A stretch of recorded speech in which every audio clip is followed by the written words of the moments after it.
Irashaimase! Hello and welcome to Fataris' Kitchen. I'm your host, Chef Fataris. It's time once again for Shoot 'em Up Saturday, and on the menu this Saturday we have Mighty Goose, the foulest run and gun out there.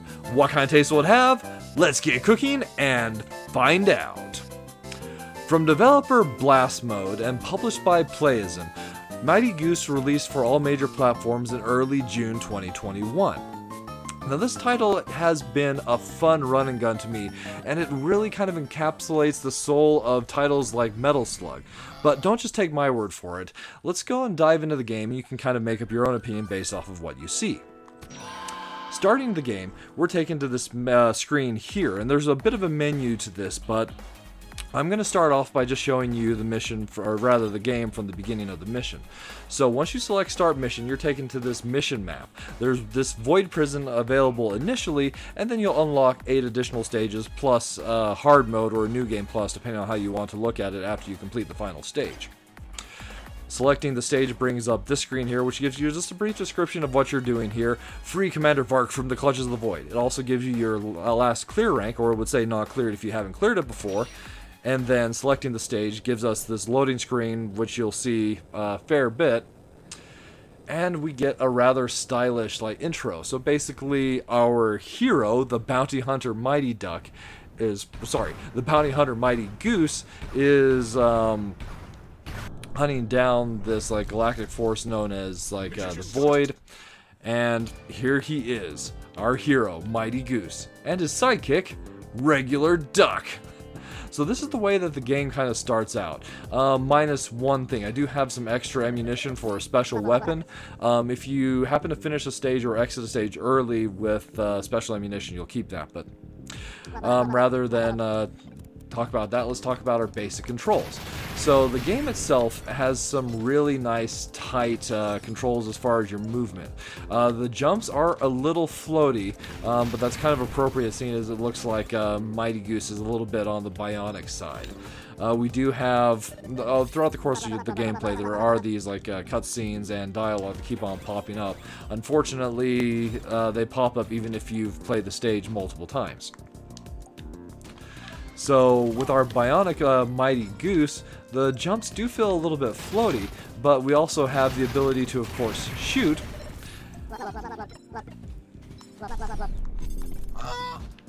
And dodge roll. So the dodge roll acts very similar to games like Enter the Gungeon, where you're impervious for the period of time that you're rolling. That comes in really useful, especially in boss fights, as it allows you to avoid taking damage. So one thing that I want to point out about our sidekick, you can always pick an ally to go with you in the stage. However, if you want to have a second player control that ally, that's totally possible. So that's how we're playing this. This is actually a co-op run of Mighty Goose. So throughout the course of the stages, you'll often be presented with pickups. This one here, of course, makes sense. It's just a health pickup. It'll restore your health back to full bars. There are also 4 different weapons that you can pick up as well, and several vehicles that we can use throughout the course of the run. Those other weapons are, of course, the machine gun, which provides you with just a rapid fire, if not particularly powerful shot. And then it's also possible to get a shotgun, a Tesla cannon, and a rocket launcher. All of which are fun to use. So we also have 2 other abilities. I'll talk about the last one a little bit later in the gameplay. But we have a special weapon that's bound, in the case of Nintendo Switch, to the X button. And when you start the game, you have your honk. You can honk at the enemies. It doesn't do anything, but there are 7 others that you can unlock, some of which will actually even change up the gameplay a fair bit. So it's really neat to see what you'll unlock throughout the course of the gameplay, and that's one of the strong benefits I feel this game has, is you've got regular unlocks being presented throughout the course of your playthrough. So one problem I do have with the game is it's very easy to get confused and lost in the visual busyness that Mighty Goose happens to have.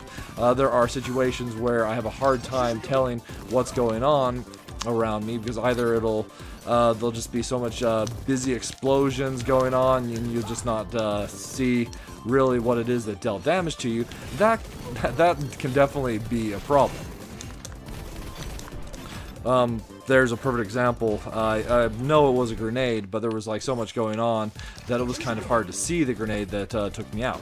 So the game does use a checkpoint system, which I'm not that big of a fan of, as sometimes the checkpoints will be in odd places, and I guess the biggest problem I have with that is, as I was mentioning, the dialogue sometimes can't be skipped when it comes up.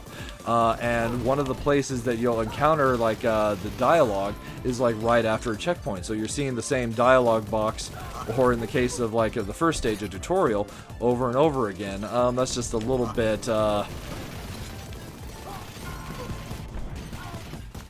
kind of a bad design in my personal opinion. So we can melee enemies when we get up close to them, but that's sometimes as big of a problem as it is a help.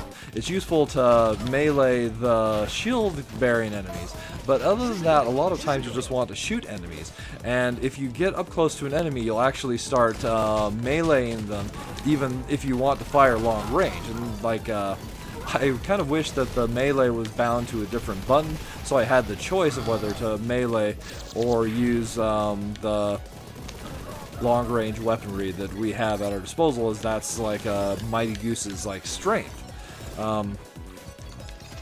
So the game is rather generous with giving you those power-ups. So like you want to use them. Here's our first encounter with the shotgun.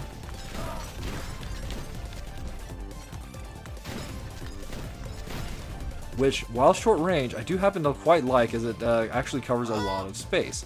Now, here's one of the interesting points of the game. You can actually pick a branching path. You go through this grate that you can blast away, but if we choose to take the elevator down, we'll see one path through the stage, or you can take the sewer grate. But we're going to come back in just one moment and show you how the game looks once you've unlocked some additional powers.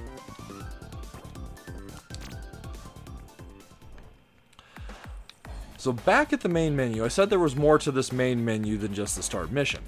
We have the Armory, which this is the main meat of the game. So throughout the course of the gameplay, you'll start unlocking these basically skills that you can turn on. You have 100 energy to use, so you have to be careful what your which abilities you choose to equip. You can't equip them all, which is a nice give and take. So one of the things that's fun to have is like sprint boots. It just increases your overall speed. There's Mega Goose, basically Mega Man, which turns the default blaster into a charge attack, though it doesn't work as well as it sounds. There's this double jump that you can unlock. There's this neat extra turret that we can equip, and then there's this one that I love to have where it's like gun nut. It just gives you extra ammo for each special weapon that you pick up, special ammunition. Other than that, let's go with the sprint boots, and we also have enough to take the CRT. So as you finish missions, you'll unlock these, and then there are a couple that have requirements. Like this one, for example, I have not collected 10,000 coins yet, so that hasn't been unlocked. And I'm not sure how to unlock this bottom one. I'm assuming it has to be about defeating the game on the plus mode, or the hard mode basically, which I have also not done. And so in addition to those that loadout that you can select, we also have the ability to pick our special weapon. So there was the fun honk, as I mentioned. There's these bombs, which I really like. The hourglass slows down time. You can actually have your honk reflect, or rather create a shield, so it can do something. Something to give you the mighty meter, which is something I haven't talked about yet. The slug parasite, which will actually change up your gameplay, same with kind of the cube of ether, and then the Void King glove, which this is the last one you unlock, but I am going to take that as I have a lot of fun using that. So now we can also select which ally we take. So there's the awesome regular duck. Then we've got Commander Vark. There are a couple that I haven't unlocked yet. There's Nabo here, Metawill, and Raven, who's we're going to show off as he's a little bit of a different game mechanic than some of the other ones. Melee versus regular shot. I'm not sure if you necessarily caught it with regular duck, but regular duck damages enemies by firing eggs at them, so not really the most efficient way. So we'll be back right in a moment to continue the Void Prism stage from where we left off. And we're back with that loadout. So one thing I did forget to mention about the companion character is they are invulnerable. So it's kind of one of those like Sonic and Tails experiences where the second player can help out, but they're not contributing in as major of a way. So I could pick up the machine gun ammunition, but I am rather fond of the shotgun, so we'll keep the shotgun for now. So this is basically a significantly more powerful loadout than you begin the game with. So having a powerful ally like Raven, having the Void Glove, which basically fires this laser from the sky on enemies, just dealing like tons of damage. I love using it. It's a lot of fun just to go and see the enemies melt. It also helps make short work of these boxes that occasionally drop down. Alright, so I need that life, so we're going to pick up the health now in addition to the machine gun ammunition. And we're nearly wrapped up with the elevator section of the stage. Shotgun! I do like the sound bites that the game has. It's actually a really fun element of it. It's just every single time you pick up a power-up, it gives you that little sound clip that says like shotgun or Tesla cannon, machine gun. That's just like, I don't know, it feels good, it's fun.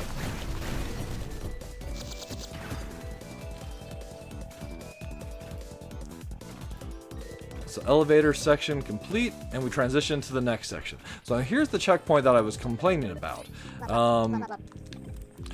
You'll get reset to this point, and here this tutorial comes up no matter how many times you've been through this section.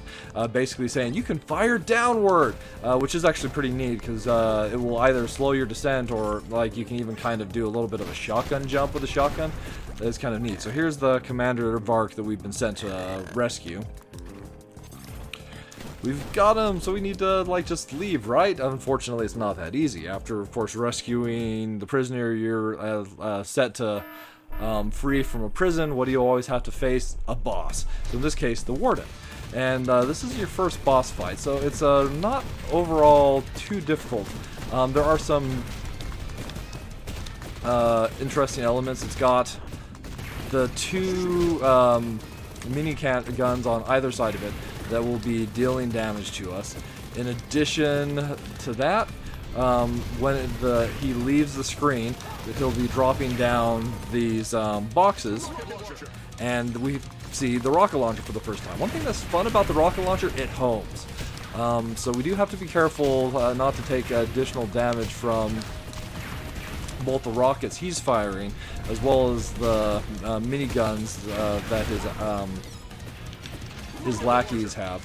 And as the fight progresses, the shots get more intense, so you do have to be careful with your dodging. That's not something I've done particularly well. But when you get in a pickle, if you filled up your meter on the left by dealing damage in combos, you can activate Mighty Mode, where your head's flaming, you're invulnerable to damage, and you deal significantly more damage. So we just about have this stage wrapped up. And bam, that's it for that boss fight. So in that case, I don't mind how grandiose the explosions are, but in the regular stages, it's sort of where I have a little bit more problem when you've got all these explosions and even the slowdown going on. So after we've defeated the boss, we have one section, and this is part of why I was saying the game has a really Metal Slug vibe. We have the tanks, and there's like tanks, jets, motorcycles that we can equip. And look at the way the turret even moves around on this tank. Doesn't that feel really Metal Slug-like? There was one other element that I need to touch on before we wrap things up, and that there is a shop element as well. So if the game is proving to be difficult, we are picking up these coins throughout the course of your gameplay. What can you do with those coins? You can pull up the shop. In the shop, we can buy weapon drops for all 4 of the different weapons, including the one we didn't see, the Tesla cannon. We also have the ability to summon vehicles, specifically just the motorcycle, but even that can help you out as it gives basically an additional life bar and the machine cannon that's equipped to the motorcycle, which is the same as the tank. One thing that the tank also has, though, it has this awesome cannonball. And with that, Stage 1, Void Prison, is complete. You get your result screen here from, or rather giving you a score based off of time to defeat the stage, number of lives lost, and total combo. And bam, S rank. Although that was because we were really well equipped, it can be a little bit harder the first time around. There's more story involving the Void King here, sending a bounty hunter to go and fight the bounty hunter, and that's basically Mighty Goose served up for your enjoyment. As far as the minus flavors are concerned, my biggest problem with it is just how busy the screen gets and like how often that leads to me taking damage. Oftentimes not even knowing what it is that dealt damage to me. Then there is the frustration of melee attack being set to automatic versus default when you're having some other kind of way to control that when you're close to an enemy. And the checkpoints sometimes just not making sense where they're laid out, or at least it would have been nice if they didn't make you repeat the dialogue. And in some cases they don't, so it's actually inconsistent. The game could be a little bit longer. The length itself does feel decent, as some of the stages will take a short amount of time, some of them will take a little bit longer, and I do like that there's some variance in the stages. The plus flavors, I do like all the unlocks. You have all those different loadout options that become available as you play through the game itself. And that's a lot of the fun of the game, is seeing what you get next. And then there's just that fun run and gun arcade feel that Mighty Goose brings to the table. Well, that'll just about wrap it up for this week's episode of Shoot 'em Up Saturday. My overall opinions, Mighty Goose is a fun run and gun that, especially if you're a fan of titles like Metal Slug, I would recommend picking up, though it might be best to hold off until there's a sale on it, but that's just my opinion. So I want to thank you so much for joining us this week, and we look forward to seeing you again next week.